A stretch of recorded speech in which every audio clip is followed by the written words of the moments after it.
Hi friends, welcome to another video of CSIR NET Biochemistry. Biochemistry के third lecture में आपका बहुत welcome है। एंड पिछली बार हमारा जो कार्बोहाइड्रेट है वो कंप्लीट नहीं हो पाया था, हम आज उसको कंप्लीट करेंगे। तो हमारी ये रिएक्शंस ऑफ कार्बोहाइड्रेट्स ये बची हुई थी, वो उनको देख लेते हैं। रिएक्शंस, कार्बोहाइड्रेट जो है वो एक्वस सॉल्यूशन में जाकर कुछ रिएक्शंस करता है। अभी तक हमने इसके चेन फॉर्म को पढ़ा, लेकिन अब हम इसके रिएक्शंस के बाद इसकी साइक्लिक फॉर्म को पढ़ेंगे।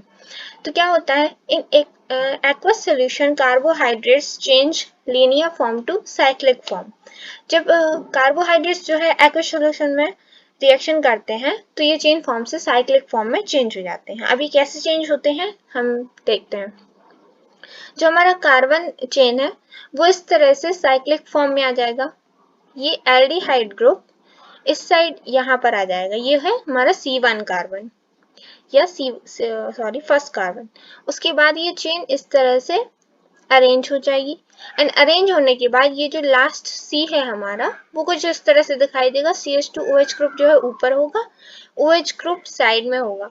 अब साइक्लिक फॉर्म को पूरा करने के लिए, या साइकिल अभी पूरी नहीं हुई है, इसको पूरा करने के लिए ऑक्सीजन और हाइड्रोजन का एक ट्रांसफर होता है थोड़ा। जो OH ग्रुप है हमारा, उसमें से जो हाइड्रोजन है वो न्यूक्लियोफिलिक अटैक करता है ऑक्सीजन के ऊपर। जब ऑक्सीजन इसको अपनी तरफ आकर्षित करती है या अट्रैक्ट करती है, तब ये हाइड्रोजन यहाँ आकर के OH ग्रुप बना लेता है। एंड ये OH ग्रुप यहाँ पर आ जाता है, तब ये साइक्लिक फॉर्म जो है इसका पूरा हो जाता है। ये ऑक्सीजन है, ऑक्सीजन यहाँ से बॉन्ड बना लेती है, तो हमारी साइकिल जो है वो कार्बोहाइड्रेट की कंप्लीट हो जाती है। तो इस टाइप से ये H हाइड्रोजन जो है वो ऑक्सीजन पे न्यूक्लियोफिलिक अटैक के थ्रू चला जाता है। तो ये हमारा जो साइक्लिक फॉर्म तैयार हो जाता है। अब ये पायरेनोज क्या है? Pyranose is a 6 carbon ring. Pyranose जो है, जब इस रिंग में 6 कार्बन प्रेजेंट हो तब ये पायरेनोज कहलाएगा। एंड फ्यूरेनोज, फ्यूरेनोज जब 5 कार्बन प्रेजेंट होंगे तब ये रिंग कहलाएगी फ्यूरेनोज। उसके बाद हम यहाँ देखेंगे, यहाँ एक टर्म लिखी है एनोमेरिक कार्बन। तो मैं आपको बताना भूल गई कि जो OH में से H ग्रुप जब ऑक्सीजन के पास जाता है तो हमें ये वाला सिनेरियो मिलता है, hydrogen, carbon and OH group. तो जब ये वाला carbon H and OH group से जुड़ा रहता है तब ये कार्बन कहलाने लगता है एनोमेरिक कार्बन। उसके बाद हम देखेंगे साइक्लिक स्ट्रक्चर ऑफ फ्रक्टोज। तो फ्रक्टोज जो चेन फॉर्म में होता है वो ग्लूकोज की तरह ही, इसके पहले जो मैंने बताया वैसे ही साइक्लिक फॉर्म में चेंज होगा। एंड जो हाइड्रोजन ग्रुप है वो ऑक्सीजन से जुड़ेगा, ऑक्सीजन से जुड़ने के बाद ये OH ग्रुप ऊपर आ जाएगा एंड CH2OH ग्रुप जो है वो नीचे आ जाएगा, और यहाँ पे ये एनोमेरिक कार्बन प्रेजेंट होगा। ठीक है, ये एनोमेरिक कार्बन है। एंड इस फ्रक्टोज के स्ट्रक्चर को हम कहेंगे बीटा डी फ्रक्टो फ्यूरेनोज। इसको हमने फ्रक्टोज बीटा क्यों है, या इसे हमने बीटा डी फ्रक्टोफ्यूरोनोस क्यों कहा? फ्यूरोनोस का मतलब आपको पता होगा, मैंने बताया अभी अभी कि 5 रिंग वाले कंपोनेंट को फ्यूरोनोस कहेंगे एंड 6 वाले को पायरोनोस कहेंगे। तो जो फ्रक्टोज है वो बीटा क्यों है? अल्फा भी हो सकता था। तो मैं यहाँ पे आपको बताऊंगी कि when OH and CH2OH are on one side, जब ये दोनों वन साइड पे हो, अब आप इन दोनों को मत सोच लीजिएगा कि ये दोनों वन साइड पे हैं। जब ये CH2OH एंड ये वाला OH जब एक ही तरफ हो, एक ही साइड हो, तब ये कहलाएगा, तब ये कंपाउंड जो कहलाएगा वो कहलाएगा बीटा। एंड जब इसका अपोजिट होगा, OH and CH2OH on opposite side, this will be called alpha. जब ये OH यहाँ नीचे आ जाएगा और ये CH2OH ऊपर ही रहेगा, या फिर ये CH2OH यही रहेगा और ये नीचे आ जाएगा, तब इसको कहेंगे हम अल्फा फ्रक्टोफ्यूरेनोस। तो बीटा तब होता है जब दोनों एक ही साइड पे प्रेजेंट हो, आप याद रखिएगा। एंड जब अल्फा तब होता है जब कोई एक ग्रुप जो है वो नीचे प्रेजेंट होता है, ऑब्वियसली OH ही नीचे प्रेजेंट होता है, तो हम इसको अल्फा कंपाउंड बोलेंगे। उसके बाद स्टेबिलिटी, हम कंपाउंड को कब स्टेबल मानते हैं, कब अनस्टेबल मानते हैं, हमें इसको भी देखना है। तो इसकी स्टेबिलिटी देखने के लिए मैं आपको बताऊंगी कि जब ये कंपाउंड तैयार हो जाता है साइक्लिक फॉर्म में। तो नीचे का जो OH फॉर्म है, सॉरी OH जो ग्रुप है, वो उसके अगर नेक्स्ट कार्बन पर भी OH ग्रुप ही प्रेजेंट है तब ये अनस्टेबल होगा, क्योंकि ये OH जो है वो एक दूसरे को रिपल्सन करते हैं, एक दूसरे का रिपल्सन करते हैं, और जो चीज रिपल्सन करती है मतलब वो ब्रेक होती है, जल्दी ब्रेक हो जाती है। तो ये ऐसे कंपाउंड जिनमें सेम मॉलिक्यूल या आइटम प्रेजेंट होते हैं आपस में, इस एनोमेरिक कार्बन एंड इस वाले कार्बन पे जब सेम प्रेजेंट होते हैं तब ये अनस्टेबल कंपाउंड होगा। और जब दोनों कार्बन पर सेम अपोजिट एटम प्रेजेंट होते हैं, या तो यहाँ पे OH होगा या फिर हाइड्रोजन होगा। जब ये अलग अलग प्रेजेंट होंगे, एक OH होगा और एक हाइड्रोजन होगा, या फिर मैंने आपको स्लाइड में दिखाया, यहाँ पर CH2OH प्रेजेंट है एंड यहाँ पे हाइड्रोजन प्रेजेंट है, तब ये कंपाउंड जो है वो स्टेबल होगा। एंड इसके पहले जो मैंने आपको दिखाया वो होगा अनस्टेबल, क्योंकि दोनों ही सेम है। तो ये रही हमारी स्टेबिलिटी। ऐसे हम पहचानेंगे कि कौन स्टेबल है और कौन अनस्टेबल। उसके बाद हम देखेंगे म्यूटा रोटेशन क्या होता है, ये कार्बोहाइड्रेट्स का ही है। तो mutarotation, simple chain convert into cyclic form. आप समझ गए होंगे कि जो सिंपल चेन अभी तक हम पढ़ते आए हैं, जब वो साइक्लिक फॉर्म में चेंज हो जाती है तब इसको कहते हैं, तब इस रोटेशन को कहते हैं म्यूटा रोटेशन। उसके बाद हमने मोनोसैकेराइड्स पढ़ लिया था, अब इसकी second form I oligosaccharide. Oligosaccharide को देखेंगे, composed of more than one monosaccharide called oligosaccharide और अ डाइसैकेराइड। जब एक से ज्यादा मोनोसैकेराइड्स आपस में कंपोज होते हैं तब ये ओलिगोसैकेराइड कहलाते हैं। अब ये कंपोज कैसे होते हैं, देखिए, जब दो मोनोसैकेराइड्स होंगे, मोनोसैकेराइड के फॉर्म में हमने यहाँ पे ग्लूकोज को लिया है, जब दो मोनोसैकेराइड होंगे तब ये आपस में कंपोज्ड होंगे। कंपोज कैसे होंगे, यहाँ का जो OH ग्रुप है और यहाँ का जो OH ग्रुप है, उसमें से एक H और एक OH, it means H2O group जुड़ करके बाहर निकल जाएगा, रिलीज हो जाएगा, एंड ये ऑक्सीजन जो है वो सेंटर पे इस टाइप से आ जाएगा। तब ये कार्बन और ये कार्बन जो है वो इस ऑक्सीजन से बॉन्ड बना लेंगे और उस बॉन्ड का नाम है ग्लाइकोसिडिक बॉन्ड। जब ग्लाइकोसिडिक बॉन्ड बन जाता है तब ये दोनों ओलिगोसैकेराइड फॉर्म में आ जाते हैं। इस टाइप से दो मोनोसैकेराइड जो है वो कंपोज्ड हो जाते हैं, किस बॉन्ड के थ्रू, ग्लाइकोसिडिक बॉन्ड के through. There can be two types of linkage.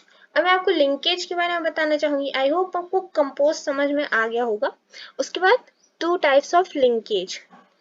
तो लिंकेज इसमें टू टाइप की होती हैं। आपने यहाँ पे देखा कि ये C1 कार्बन है, जो हम चेन बनाते हैं, चेन से साइक्लिक फॉर्म में बनाते हैं, तो हमारा C1 यहाँ पर आता है। तो C1 जब दूसरे मोनोसैकेराइड के C4 से अटैच हो रहा है, किससे, C1 से C4 अटैच हो रहा है, तब ये इस लिंकिंग को हम, ये यहाँ पे जो लिंक हो गया C1 से C4, तब इस लिंकिंग को हम कहेंगे C1 C4 लिंकेज। यहाँ टू टाइप की लिंकेज होनी है, एक C1 C4, और जब किसी भी ग्रुप में C1 और C1 मतलब कार्बन दोनों की फर्स्ट कार्बन पे बॉन्ड बनेगा या फर्स्ट कार्बन से दोनों आपस में जुड़ेंगे, तब वो कहलाएगा C1 C1 लिंकेज। समझ में आया होगा, C1 C1 linkage means carbon first दोनों ग्रुप के, and C1 C4 linkage means जो आपने सामने देखा C1 कार्बन 1 एंड कार्बन 4 जब कंपोज होते हैं तब ये होता है two linkage, C1 C1 linkage and C1 C4 linkage. अब हम पढ़ेंगे reducing and non reducing sugar. तो ये क्या होता है, ये भी कार्बोहाइड्रेट्स के ही अंदर है। When in component the cyclic form change into linear form, जब इस साइक्लिक फॉर्म से फिर से कंपोनेंट जो है वो एक लीनियर फॉर्म में आ जाता है, तब इफ इन दिस फॉर्म, इस चेन फॉर्म में anomeric carbon is free, it means free होने का मतलब है कोई बॉन्ड ना बनाना। जब एनोमेरिक कार्बन कोई बॉन्ड नहीं बना रहा होता है, बाइंड नहीं होता है किसी से भी, तब वो रिड्यूसिंग कंपोनेंट होता है। समझाती हूँ। जैसे ये फ्रक्टोज है, ये sorry glucose and fructose. Glucose का एनोमेरिक कार्बन यहाँ पर है एंड फ्रक्टोज का एनोमेरिक कार्बन यहाँ पर है। ये यहाँ पे first carbon and second carbon 1-2 linkage हो रही है। फ्रक्टोज में 2 लिंकेज होती है।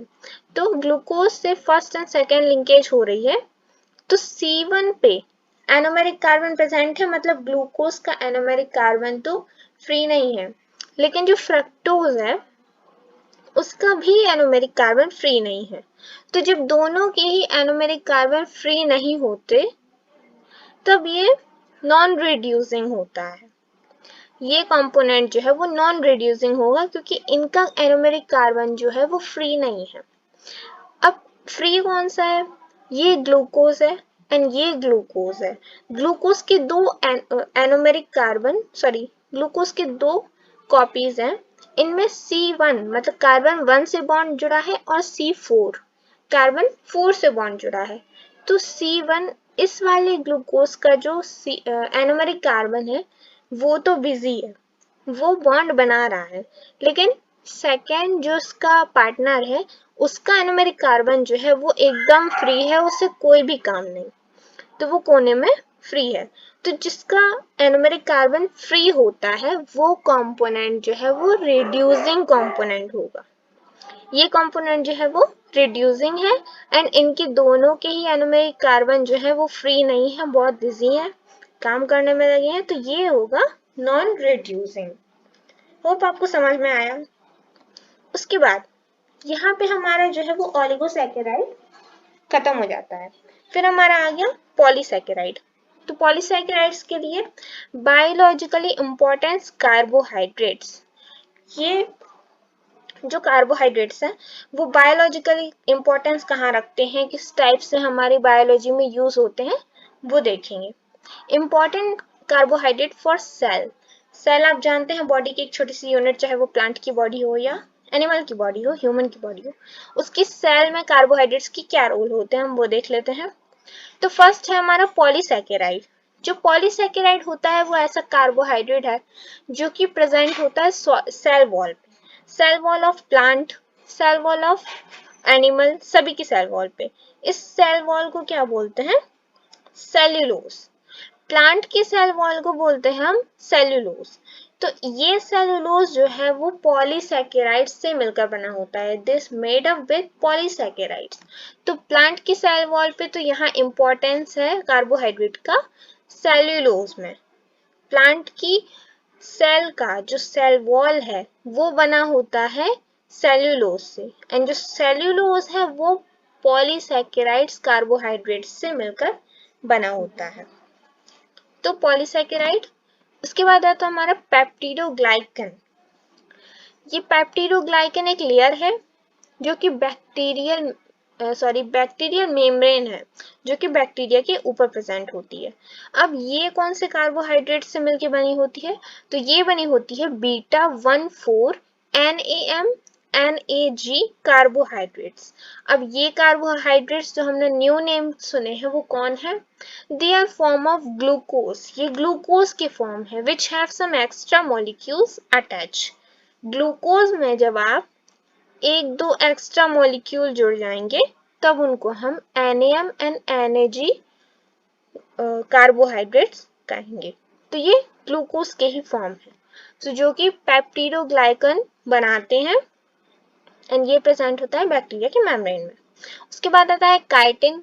काइटिन किस कार्बोहाइड्रेट से मिलकर बना होता है? Composed of carbohydrate 1,4 linkage. जो 1,4 लिंकेज होते हैं, कोई भी कार्बोहाइड्रेट हो जो 1,4 लिंकेज होंगे वो मिलकर काइटिन बनाते हैं एंड ये प्रेजेंट होता है cell wall of algae, fungi and vertebrates. इसके बाद हमारा ऐसा ही पेक्टिन है, कंपोज्ड ऑफ अल्फा 1,4 लिंकेज। किसी भी टाइप की कार्बोहाइड्रेट 1,4 लिंकेज हो, अल्फा 1,4 लिंकेज, वो कार्बोहाइड्रेट मिलके पेक्टिन बनाते हैं। अब ये पेक्टिन क्या है? ये गैलेक्टोज का फॉर्म है। पेक्टिन जो है वो गैलेक्टोज का फॉर्म है। गैलेक्टोज में जब CH2OH ग्रुप की जगह पे COOH कार्बोक्सिलिक ग्रुप जुड़ जाता है तब वो पैक्टिन बनाता है। सॉरी, गैलेक्टोज में जब ये कार्बोक्सिलिक एसिड आ जाता है तब ये कार्बोहाइड्रेट, इस फॉर्म का कार्बोहाइड्रेट्स मिलके पैक्टिन बनाता है।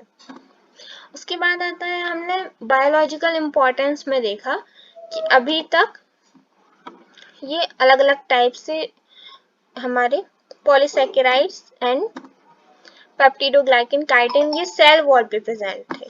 अब हम इन्हें देखेंगे न्यूट्रिशनली, जो कार्बोहाइड्रेट्स हैं वो कैसे यूज होते हैं, न्यूट्रिशनली पॉलीसैकेराइड कैसे यूज होता है। तो फर्स्ट होता है स्टार्च की फॉर्म में। Starch composed of glucose carbohydrates, carbohydrates जो ग्लूकोज कार्बोहाइड्रेट है उसका कंपोजिशन होता है स्टार्च, मतलब इससे मिलकर बना होता है। In plant present in form of reserve food, plant में ये रिजर्व फूड में प्रेजेंट होते हैं। बॉटनी वाले स्टूडेंट्स ने अक्सर इसे सुनते रहते होंगे, reserve food starch. It also two forms, zoology वाले भी सुनते रहते होंगे वैसे तो। इट ऑल्सो टू फॉर्म्स, ये भी टू फॉर्म्स में प्रेजेंट होता है, एमाइलोज एंड एमाइलो प्रोटीन। ये एमाइलोज जो होता है वो लेस कॉम्प्लेक्स स्ट्रक्चर का होता है एंड जो एमाइलो प्रोटीन होता है वो बहुत ज्यादा कॉम्प्लिकेटेड स्ट्रक्चर होता है। उसके बाद आता है ग्लाइकोजन, जो पॉलीसैकेराइड है वो ग्लाइकोजन फॉर्म में भी रहता है, कंपोज्ड ऑफ 1,6 लिंकेज कार्बोहाइड्रेट्स। जो पॉलीसैकेराइड होते हैं वो 1,6 लिंकेज वाले कार्बोहाइड्रेट्स का कंपोजिशन होता है, ग्लाइकोजन बनाता है।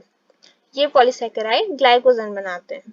उसके बाद पॉलीसैकेराइड्स इन एक्स्ट्रा सेलुलर मैट्रिक्स, ये एक अलग चीज है। जो पॉलीसैकेराइड्स हैं वो एक्स्ट्रा सेलुलर मैट्रिक्स का मतलब है जो एनिमल्स या ह्यूमंस की सेल वॉल या सेल मेम्ब्रेन के बाहर जो एरिया पाया जाता है, तो animal release some complex material, वहां पे जो एनिमल्स हैं अपनी सेल वॉल पे, सेल मेम्ब्रेन के बाहर कुछ कॉम्प्लेक्स मटेरियल रिलीज करते हैं जिनमें क्या क्या रहता है, this material is composed with different carbohydrates and proteins.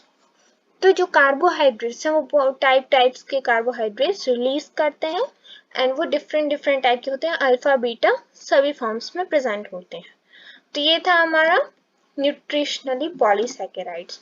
Thank you so much for watching this video patiently. And आपको टॉपिक समझ में आया या नहीं आप मुझे कमेंट बॉक्स में ज़रूर बताइएगा, क्योंकि ये मेरे लिए बहुत इंपॉर्टेंस रखता है, आपका हर एक कमेंट, आपका हर एक लाइक। तो थैंक यू सो मच, मिलते हैं नेक्स्ट वीडियो में जो कि होगी हमारी प्रोटीन के ऊपर। तब तक के लिए बाय।